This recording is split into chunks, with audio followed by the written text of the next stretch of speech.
The Comptroller General of the United States is the Director of the Government Accountability Office, or GAO, formerly known as the General Accounting Office, a legislative branch agency founded by Congress in 1921 to ensure the fiscal and managerial accountability of the federal government.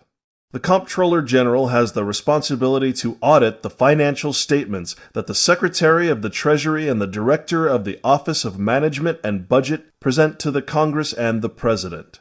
For every fiscal year since 1996, when consolidated financial statements began, the Comptroller General has refused to endorse the accuracy of the consolidated figures for the federal budget, citing 1. Serious financial management problems at the Department of Defense.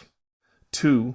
The federal government's inability to adequately account for and reconcile intragovernmental activity and balances between federal agencies.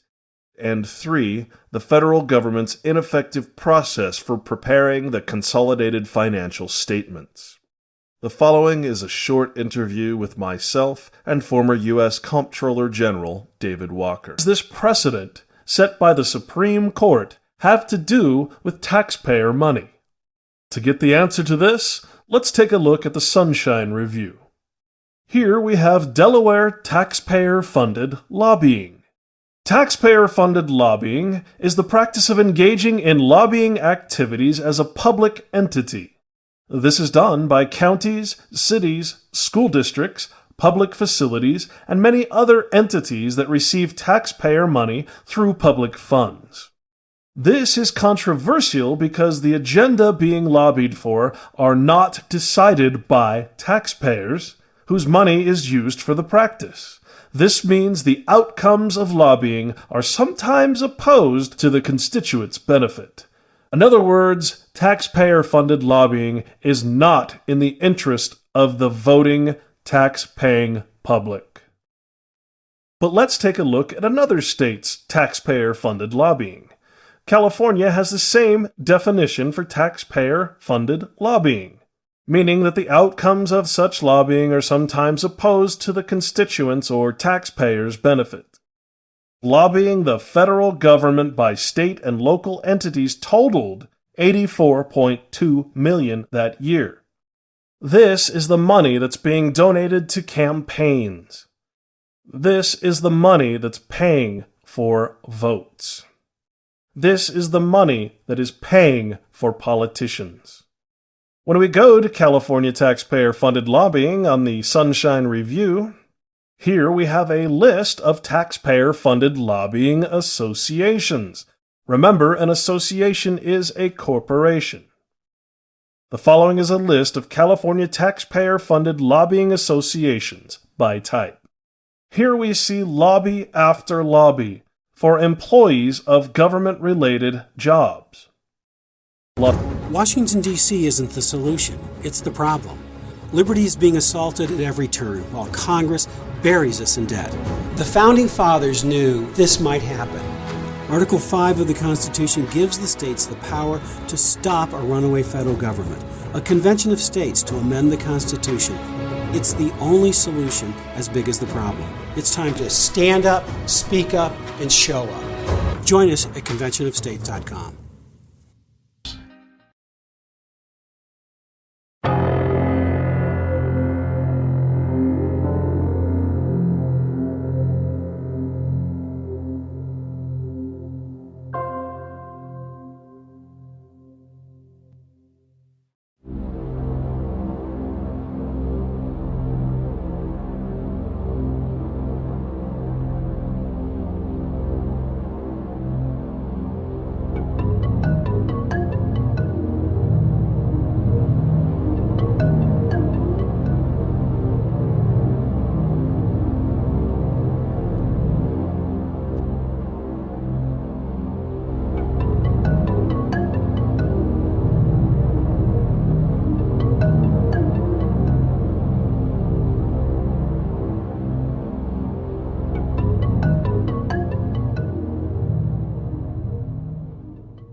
The year was 1913. Woodrow Wilson was president, and powerful banking interests, who had been trying for years, finally achieved their long-term goal of a silent coup d'etat by taking control of the American government. The first thing they did to accomplish that takeover was convince Secretary of State Philander Knox to lie to the American people and tell them that the 16th Amendment, the Income Tax Amendment, had been legally ratified by the states when it was not. The bankers knew that this tax would ultimately end up in their pockets. Because of this fraud, the American people were led to believe there was now a tax on their labor.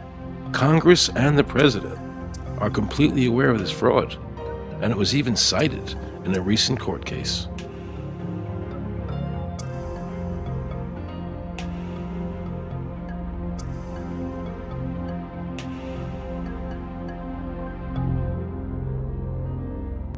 That very same year, the bankers committed their second and by far the most diabolical fraud ever perpetrated on the American people by bribing senators to pass the Federal Reserve Act without the required constitutional amendment.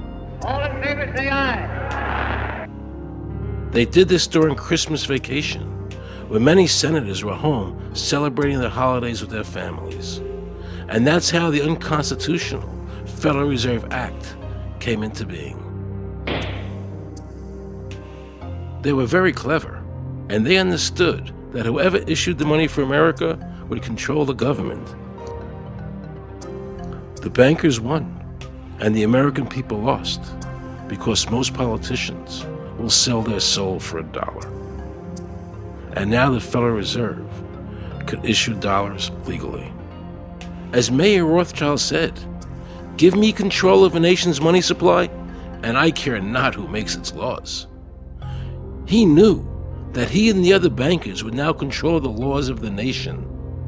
Government gave these bankers one of its most important powers, and now had to borrow money from them and pay interest to finance the government. So the American people were forced to lower their standard of living and pay a graduated income tax to the government, just so the government could give these bankers more profits.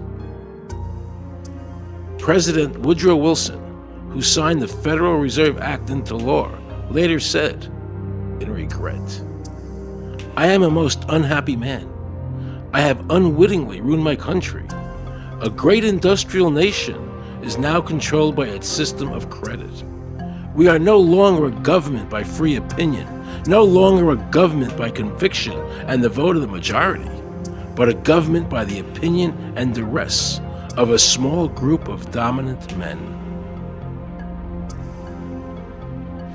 The Federal Reserve was created by Congress in 1913, and it was entrusted with the power granted originally to the Congress by the U.S. Constitution to coin money and regulate the value thereof.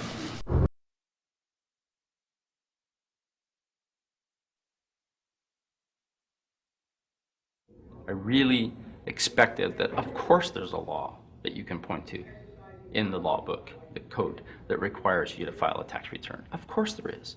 Maybe I don't know what it is right then as he was speaking to me, but sure. So naively, I agreed to go off and research it and get back to him.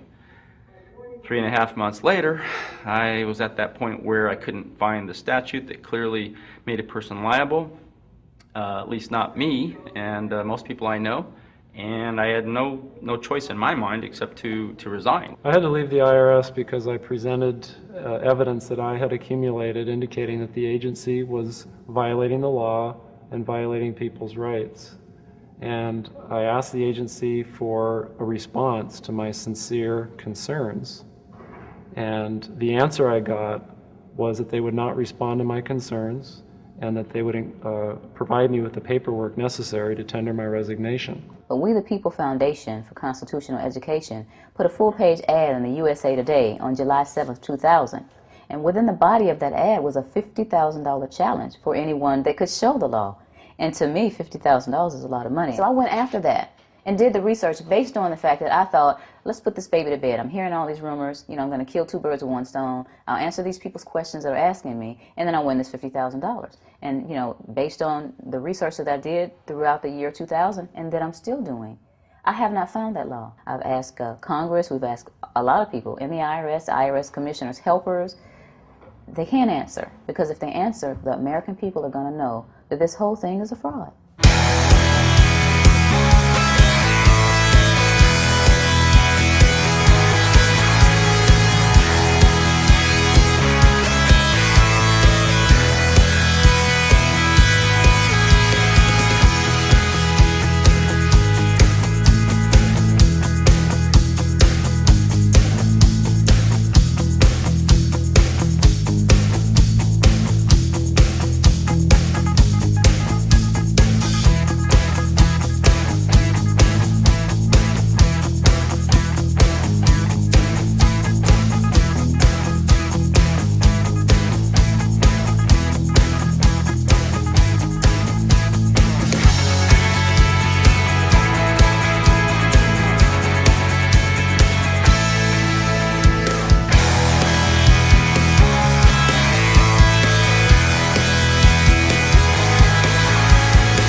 Before us the opportunity to forge for ourselves and for future generations a new world order, a world where the rule of law, not the law of the jungle, governs the conduct of nations.